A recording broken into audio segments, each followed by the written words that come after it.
Hey everybody, it's Nick from Android Headlines, and today we're going to be putting that new iris scanner in the Galaxy Note 7 head-to-head with that tried-and-true fingerprint scanner to see which one performs the best in day-to-day scenarios.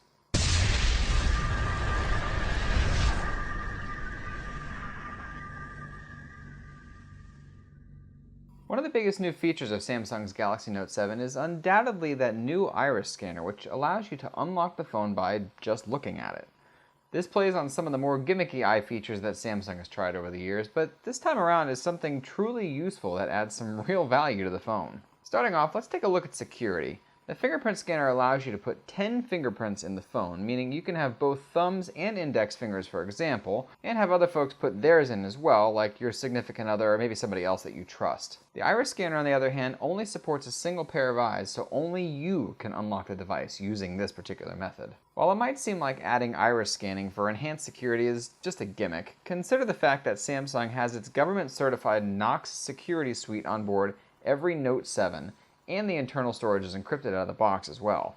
We've seen that those who really want to get into encrypted devices can if they really want to with enough time and manpower, but having these extra security features on board would likely stop 99% of folks trying to get into your data. Neither that fingerprint or the iris scanner is inherently more secure than the other, but these facts paired with the fact that only one pair of eyes can be put in this system means iris scanning will likely become the hot new thing in the world of security. This is definitely a win on the security front for the iris scanner for sure. Of course, while security is nice and all, what good is it if the scanner doesn't work half the time, or if it's slow, for instance? Fingerprint scanners have gotten considerably more advanced over the years, since they were finally popularized on smartphones a few years ago, and of course now you can unlock your phone using the fingerprint scanner at pretty much any angle you'd like to. Conversely, the iris scanner needs to be facing pretty straight to be used and really can't be rotated more than a few degrees, so there's no upside down unlocking for you or anything crazy like that. Front-facing fingerprint scanners like the one in the Note 7 also allow you to unlock the phone without ever having to pick it up from the table that it's resting on too, while it's nearly impossible to unlock the iris scanner while it's on the table, as the angle of your face just doesn't seem to match up well with what Samsung has made here. While the iris scanner is amazingly accurate when looking straight at the device, the fingerprint scanner allows you to unlock it in a far greater variety of ways for sure. Let's also take movement into account here too. Many times you'll be walking around and you'll need to unlock your phone, in which the fingerprint scanner obviously isn't affected since your finger isn't going to be rubbing that scanner while you're moving.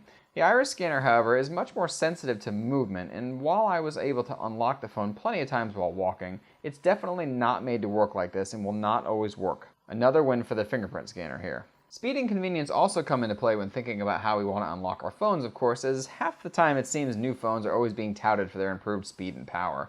Samsung's fingerprint scanner on the Note 7 is among the top tier in fingerprint recognition, taking just shy of half a second to unlock the phone once your finger is placed on that pad. Amazingly enough, the iris scanner is equally as fast, but the unfortunate part is that while you'll need to turn the screen on first to use either of these methods, you actually have to take the time to swipe up on the screen to activate that iris scanner, while the fingerprint scanner unlocks in the same touch that you use to click the button that you wake the phone with.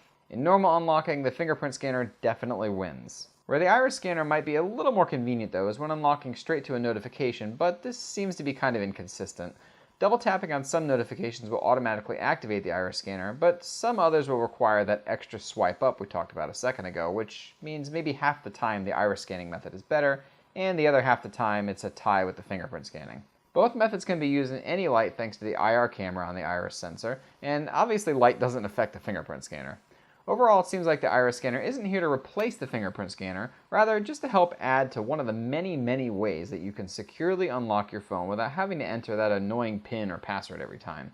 Samsung's implementation here shows that they definitely waited until it could be much closer to perfection, but that doesn't mean it still can't be improved upon. This is an amazing start to an iris scanning future, and one that we're likely to see on many more phones in the future without a doubt. We hope you enjoyed that deeper look into the Galaxy Note 7 and one of its biggest features, and hope that you'll check out our other Note 7 content as well, and of course be sure to subscribe to us for weekly content and reviews. Check us out on your favorite social media platform, and don't forget to check out AndroidHeadlines.com for 24/7 Android-based news coverage. Thanks for watching, and until next time.